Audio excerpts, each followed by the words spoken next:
깔끔한 육수가 나오려고 하면 핏물을 잘 빼주셔야 돼요. 소고기는 핏물 제거를 완벽하게 하지 않으면 잡냄새가 제거를 할 수가 없어요. 제가 자체 공장을 가지고 있어요. 거품을 이렇게 올려줘서 핏물 제거 작업을 하는 거예요. 우리 공장에서는 소 기름을 직접 제거하고 있어요. 큰 탱크로 끓일 때 화학약품을 이용해서 기름을 녹이는 그런 과정을 저희는 거치지 않아요. 깔끔한 육수 맛을 유지를 할 수 있는 거죠. 육수를 끓이자마자 급냉을 시켜서 각 매장이 사용을 하고 있습니다. 15가지가 들어가는데요. 불순물 제거를 하기 위해서 잡냄새를 없애기 위해서 생강, 통후추, 칼칼한 맛을 내주기 위한 고추씨, 시원한 맛을 내기 위한 무나 양파, 대파 1시간 정도 이렇게 푹 끓여내요. 그 다음에 이제 또 간을 하죠. 갈비를 적정량을 재가지고요. 인삼, 대추, 마늘, 대파, 팽이버섯까지 고명으로 계란지단을 올리고 있습니다. 진갈비만을 사용해요. 갈비탕집 가면 큰 뼈 2개 들어있는 거 보셨죠? 네, 마구리뼈라 그래요. 목 뒤에 붙어있는 마구리뼈들은 굉장히 좀 저렴하게 살 수 있는 거죠. 한번 딱 건드리면 빠질 수 있는 부드럽고 담백하고 맛있어요. 체크를 굉장히 자주 합니다. 일주일에 한 번씩 전직원이 다 테스팅을 해요.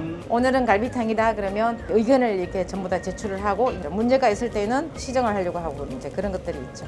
굉장히 심플하죠. 이렇게. 맛있는 음식은 신선한 식재료에서 나오거든요. 끓이는 과정이나 이런 것들도 굉장히 중요하죠. 핏물 빼는 작업부터 굉장히 신중을 기합니다. 갈비탕 1인분 나왔습니다. 조선시대 때 새벽효에 종자를 써서 국갱이에요.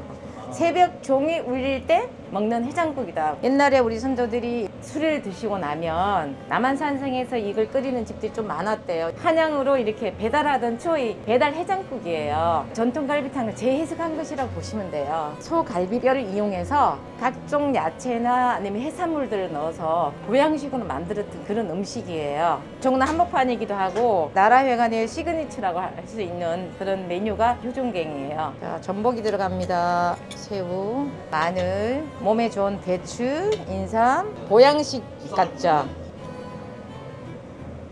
갈비찜이에요. 찜용 갈비탕으로 요리를 하면 두꺼워서 먹을 거는 많지만 고기가 좀 질겨요. 근데 이거는 지금 탕용 갈비예요. 굉장히 부드럽고 맛있어요. 제일 중요한 게 이게 비법 육수예요. 잡내를 제거하기 위한 양파, 무 이런 것도 있지만 과일즙도 들어갔고요. 단맛을 내기 위해서 양파즙도 들어가고요. 여름 제일 끝물의 고추가 굉장히 매워요. 청양고추를 50박스씩 이렇게 갖고 와서 냉동을 해놓고 갈아가지고 쓰고 있어요. 1년치를. 일률적인 맛을 낼 수가 있죠. 매우면서도 굉장히 시원한 맛이 나요. 갈비를 핏물 제거하고 삶아서 고추장이나 고춧가루 양념을 하기 전에 일반적인 양념을 다 하고 1시간 또 한 20분 정도 끓여요. 그 이후에 매운맛은 다시 내요. 당근 같은 경우도 단맛을 내주거든요. 그냥 칼라만 내는 게 아니라 맛있게 익을 정도의 데운다 이렇게 생각해 주시면 돼요. 안에까지 맛있는 매운맛을 배게 하기 위해서 이제 그런 작업을 하는 거죠. HMR 제품을 만들게 된 계기가 있어요.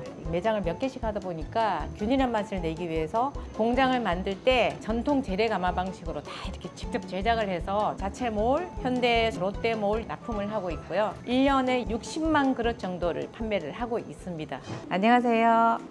저는 나라회관을 경영을 하고 있는 배양자라고 합니다. 외식 경영을 한 지는 23년 차가 됐고요. 정성담이라는 브랜드로 시작을 하게 됐고 하다 보니 좀 더 예쁘게 만들고 맛있게 만들고 생각을 하면서 나라회관이라는 세컨 브랜드를 내게 되었어요. 어떤 컨셉을 가지고 갈까 또 고민을 하다가 인테리어나 입기 같은 거 창기도 다 유리를 사용을 해요. 관리도 힘들지만 귀하신 분들 모시는 곳이기 때문에 신경을 써야 되겠다 생각을 하고 이제 런칭을 한 게 나라회관입니다. 5개까지 직영을 운영을 했었어요. 5군데가 맛이 다 틀린 거예요. 맛을 어떻게 일률적으로 잡을 수가 있을까?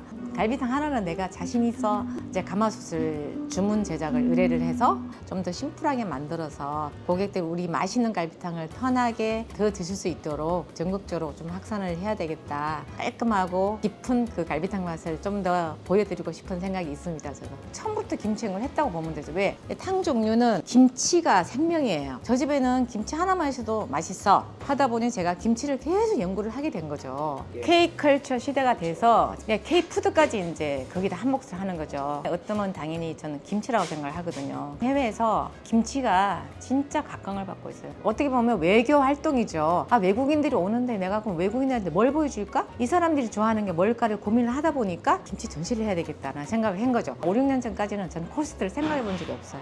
임금비가 계속 상승이 되고 식재, 원가 이런 것들이 올라가는 것도 조금이 아니에요. 매출은 떨어지고 임금비도 또 올라가고 이익이 남지가 않죠. 외식업을 앞으로 하겠다고 생각하시는 분이라고 하면 첫 번째로는 내가 알아야 된다고 나는 생각을 해요. 나는 그냥 경영만 하겠다? 그거는 저는 아닌 것 같아요. 내가 해야 되겠다는 메뉴나 정확히 내가 할 줄을 알고 결코 쉬운 일만 아니라고 생각해요. 제가 23년간 하면서 많은 분들을 만나왔잖아요. 프랜차이즈만 하겠다고 생각하시는 분들 굉장히 많아요. 물론 경영의 이념이 이윤축이긴 하지만 롱런 할 수는 없어요. 오래된 직원들도 많아요. 롱런 할 수 있도록 하는 게 어떤 것일까라는 생각을 하는데 이 나라회관을 런칭을 하게 된 계기가 오랫동안 해온 식구들이랑 같이 뭔가를 이루어서 공유하고 이런 일을 해보고 싶다는 생각을 했어요. 같이 경제 활동을 하는데 회사가 조금 더 이익이 나서 같이 이익을 공유하고 이런 회사를 조금 만들고 싶다는 그런 꿈이 있어요.